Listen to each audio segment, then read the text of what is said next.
bersyukur kepada Tuhan karena kita masih diperkenankan Tuhan untuk sama-sama beribadah dan memuji Tuhan walaupun secara online.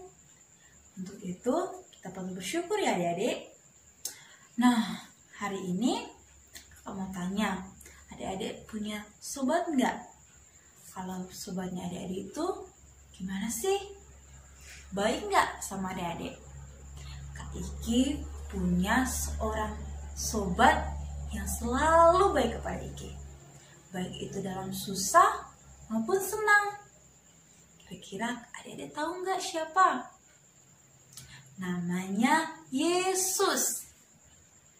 Yesus adalah sobat setia Kak Iki, walaupun dalam susah dan senang. Untuk itu, yuk mari adik-adik kita pujikan lagu Ada Satu Sobatku.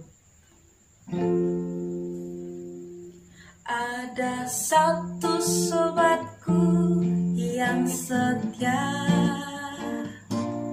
tak pernah dia tinggalkan diriku.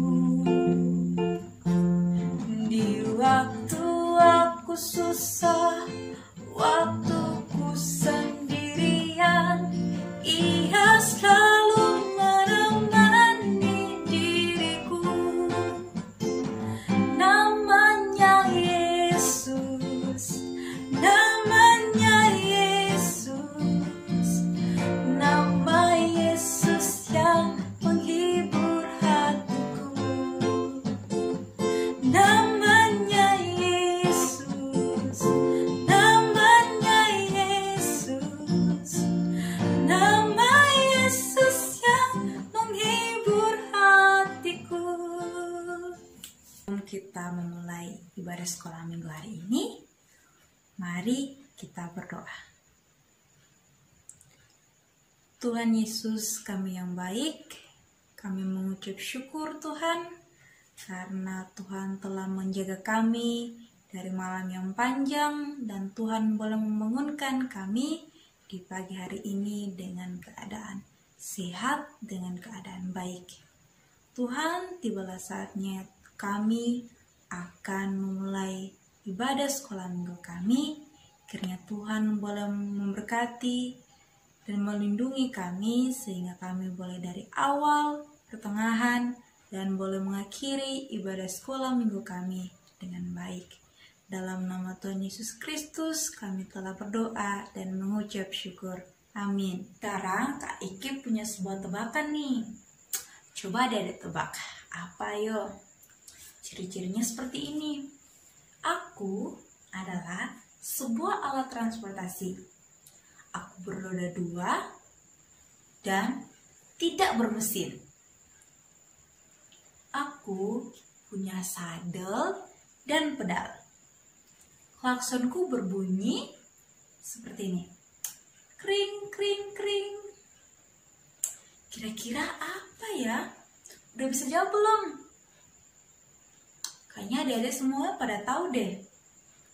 Benar banget, namanya sepeda. Siapa di sini yang di rumah punya sepeda? Kamu tanya dong, gimana sih rasanya pertama kali adik-adik belajar naik sepeda? Kakak Iki punya sebuah cerita. Ada seorang anak bernama Sasa. Dia ingin sekali untuk bisa naik sepeda, tapi ia tidak memiliki sepeda. Akhirnya, ia memberanikan diri untuk meminjam sepeda kepada temannya yang bernama JJ. Kemudian, Sasa datang kepada JJ. JJ, boleh nggak aku pinjam sepedamu? Aku pingin banget naik sepeda. Kata JJ, boleh Sasa, ambil aja, hati-hati ya. Kemudian Sasa mulai menaiki sepeda JJ. Pada saat pertama Sasa mulai mengayuh, ia tidak mempunyai keseimbangan sehingga Sasa miring ke kiri dan miring ke kanan. Kemudian Sasa mulai lelah karena ia belum juga bisa untuk menjaga keseimbangan. Lalu ia berkata kepada JJ, "J, pegang aku dari belakang dong, biar aku bisa," kata Sasa. Kemudian JJ berkata, "Kalau aku pegangi, kamu tidak akan cepat belajar. Kamu tidak akan tahu cara mengendalikan stangnya. Lebih baik kamu sekarang belajar dulu mengendalikan stangnya sambil menjaga keseimbangan." Kemudian Sasa menjawab, "Oh begitu, baiklah, akan kucoba." Kemudian Sasa mulai mencoba, dan tiba-tiba kuprak. Ternyata apa yang terjadi adik-adik? Sasa terjatuh dari sepeda. Dengan sambil menangis, Sasa berkata kepada JJ, "Aku pulang aja, J. Kakiku sakit." "Oh Sasa, jatuh itu udah biasa kalau kita baru belajar naik sepeda." Kemudian jawab Sasa, "Enggak aja, aku pulang aja." Adik-adik, ternyata Sasa jadi takut untuk belajar sepeda lagi karena ia jatuh tadi. Kalau Sasa gak mau belajar sepeda lagi, kira-kira Sasa bakal bisa gak sih naik sepeda? Tentu tidak adik-adik, karena Sasa tidak mau mencoba lagi untuk naik sepeda. Hari ini kita akan belajar dari Alkitab bagaimana kita harus bersikap yang benar ketika kita menghadapi kesulitan. Dan kita akan diceritakan oleh Kak Indra bersama-sama. Tapi sebelumnya, yuk kita pujikan satu lagu, "Yesus Sayang Padaku." Sebelum kita mendengarkan cerita dari Kak Indra, yuk kita pujikan sama-sama. Yesus sayang padaku, Alkitab mengajarku, walau ku kecil lemah, aku ini miliknya. Yesus Tuhanku, sayang padaku, itu firman-Nya di dalam Alkitab. Silakan Kak Indra untuk bercerita kepada kita semua. Oke, terima kasih Kak Iki yang sudah memberikan pengantar untuk sekolah minggu kita. Sekarang Mas Indra akan bercerita untuk adik-adik semua. Sudah siap untuk mendengarkan cerita? Ya, kalau sudah siap, disimak baik-baik ya. Oke, cerita kita kali ini masih tentang perjalanan bangsa Israel yang berhasil keluar dari tanah penjajahan Mesir menuju ke tanah Kanaan, tanah yang telah dijanjikan Allah bagi umat Israel. Ya, nah saat ini adik-adik bangsa Israel sudah sampai di dekat Pihahirot. Nah, di tepi Laut Tebrau. Laut Tebrau ini kadang-kadang juga disebut dengan Laut Merah atau Laut Kosong. Banyak juga ya sebutannya.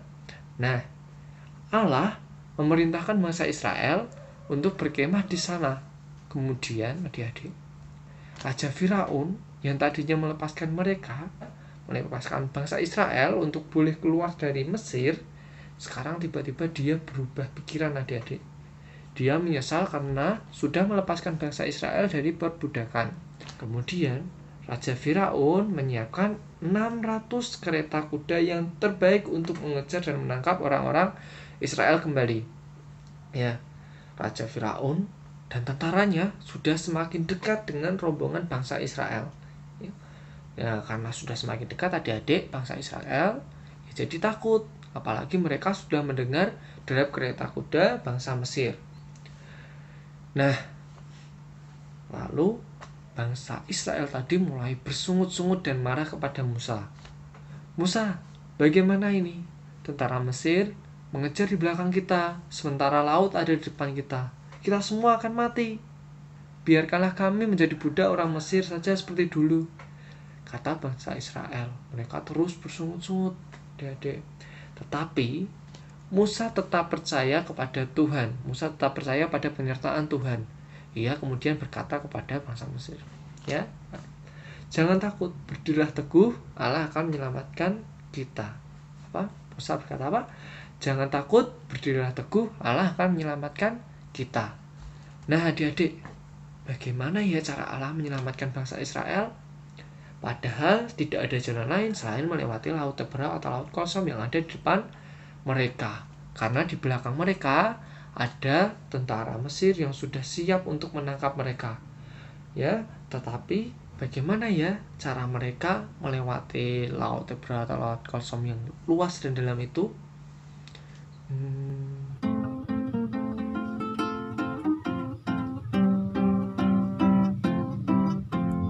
Bagaimana cara Musa melewati Laut Kosong? Bagaimana cara Musa lewat Laut Kosong? Berenang bukan, menyelam bukan, melompat bukan, jembatan bukan, perahu bukan. Bagaimana caranya? Allah gunakan angin bertiup terus menerus, membelah air Laut Kosong, demikian dia lewat. Allah gunakan angin bertiup terus menerus, membelah air Laut Kosong, demikian dia lewat. Yeay! Wah, ternyata Allah menolong bangsa Israel dengan cara membelah Laut Teberau atau Laut Kosong tadi. Bagaimana bisa ya? Ayo kita ke sana, kita mau lihat bagaimana peristiwanya. Musa, kenapa kau berseru kepadaku? Katakan kepada mereka supaya berangkat. Angkatlah tongkatmu dan ulurkan tanganmu ke atas laut, lalu belahlah airnya.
Perbuatan dewa apa lagi?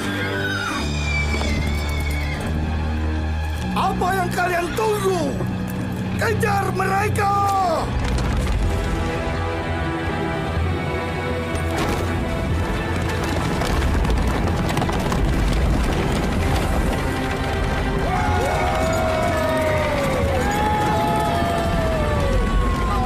Jangan kalian biarkan seorang Israel pun lepas!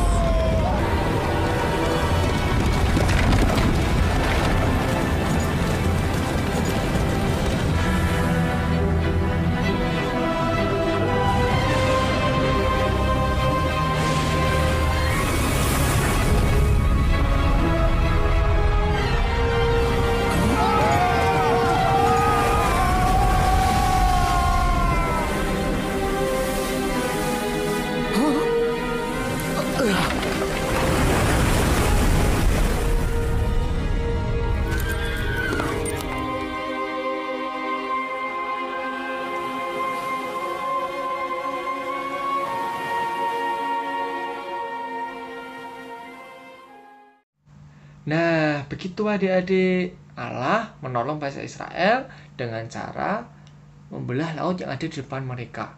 Allah menjaga bangsa Israel sampai ke seberang laut dengan selamat. Namun, ketika tentara Mesir yang mengejar bangsa Israel sudah sampai di tengah laut yang terbelah itu, tiba-tiba Allah mengembalikan air lautnya seperti semula lagi. Para tentara Mesir itu akhirnya mati karena tenggelam tersapu air laut. Nah, begitu ceritanya adik-adik. Besar sekali ya kuasa Allah. Nah, Allah menolong dan menyelamatkan bangsa Israel dari tangan tentara Mesir yang mengejar mereka.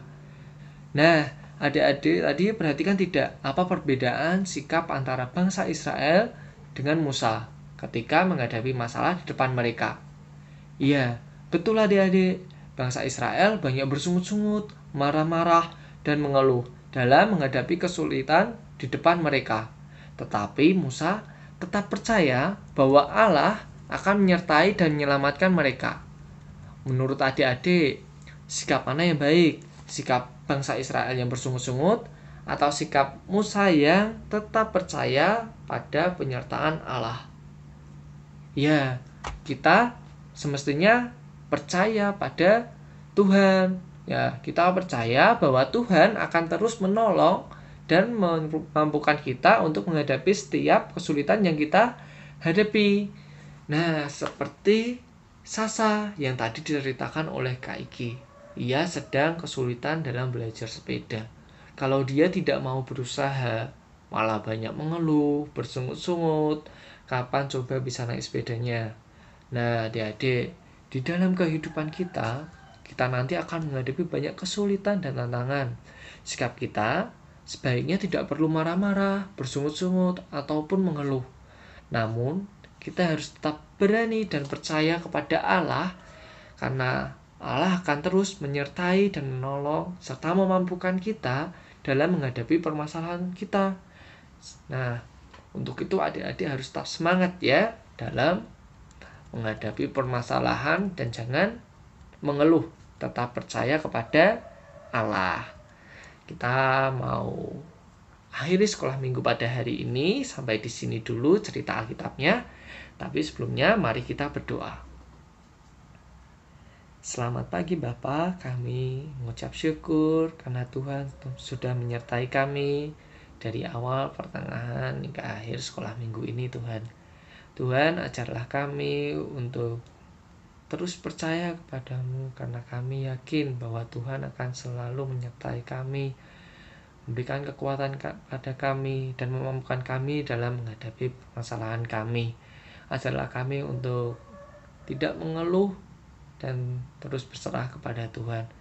Ampuni dosa dan kesalahan kami Bapa. Sebentar lagi kami akan melanjutkan aktivitas kami. Kiranya Tuhan memberkati kami. Terima kasih Tuhan. Inilah seluruh doa dan permohonan kami. Hanya di dalam nama Tuhan Yesus Kristus kami telah berdoa. Haleluya. Amin. Selesailah sekolah minggu sampai di sini. Bye bye, bye bye. Sampai minggu depan. Dadah. Tuhan Yesus memberkati.